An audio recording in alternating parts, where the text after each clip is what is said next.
My name is Astrid Arnold, and I'm usually the odd one out. Let me explain. I've worked as a carpenter for over 20 years, and I was also last year's Screwfix top tradesperson, and I'm the first woman to have won this award. I run a small carpentry and joinery company called Touchwood Southwest. We provide carpentry services for our clients, and we also train women in carpentry and DIY skills. Even as a child, growing up, I've always loved making things with my hands and being creative.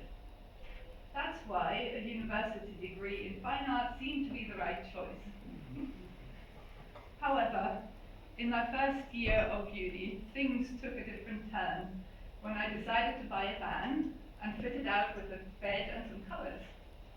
I enrolled on a carpentry and joinery NVQ, fitted out the van, and I haven't stopped doing carpentry since.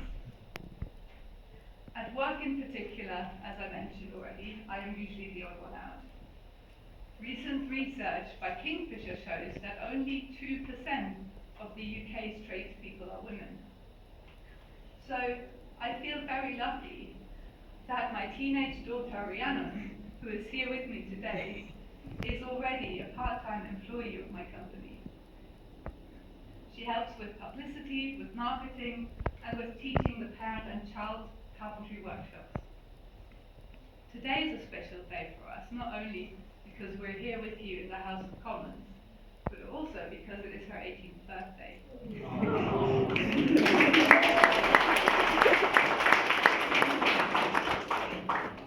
But for me as an employer and a tradesperson, there is a problem. Let me try to explain. The thing is that Rhiannon is a very bright student who is doing very well in her A-level studies.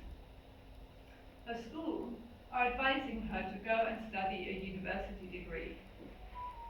Becoming my apprentice isn't presented as a viable career choice.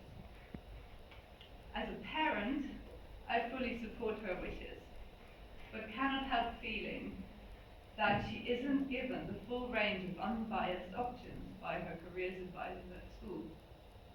Let's face it, working in the trades is still seen as a second-class career choice for many. The problem is that this could not be further from the truth. In construction in general, and in my field in particular, I am constantly faced with new materials, systems and processes.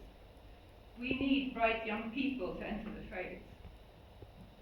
That's why I advocate for trade apprenticeships to be celebrated as having the same value as a university education, and importantly, also attract the same grants and loans for apprentices that are offered to their university peers, and it's fantastic to see Screwfix supporting this. This government wants to build 1.5 million new homes, so we need more people to join the trades to keep up with this upcoming demand.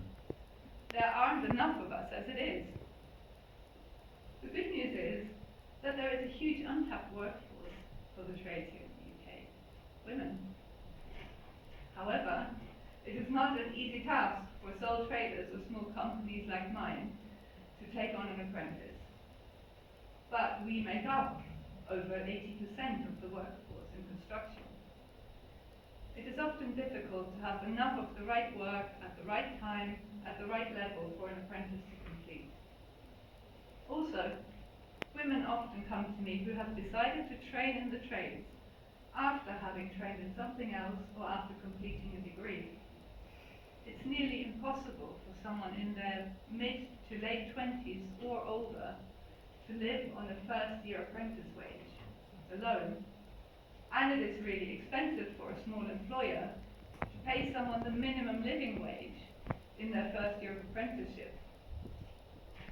But by having apprenticeships that attract the same loans and grants as university degrees, the government could solve two construction trade problems at the same time. Number one, address the huge skills shortage. And number two, contribute to gender equality in our industry, and ultimately make it a progressive place to work in. What would make a real difference to a small employer like me is to make it easier for adults to start an apprenticeship through grants and loans, and to support small employers when taking on an apprentice through business tax relief and direct recruitment support. Thank you. I'll now hand over to Mohammed Rahman.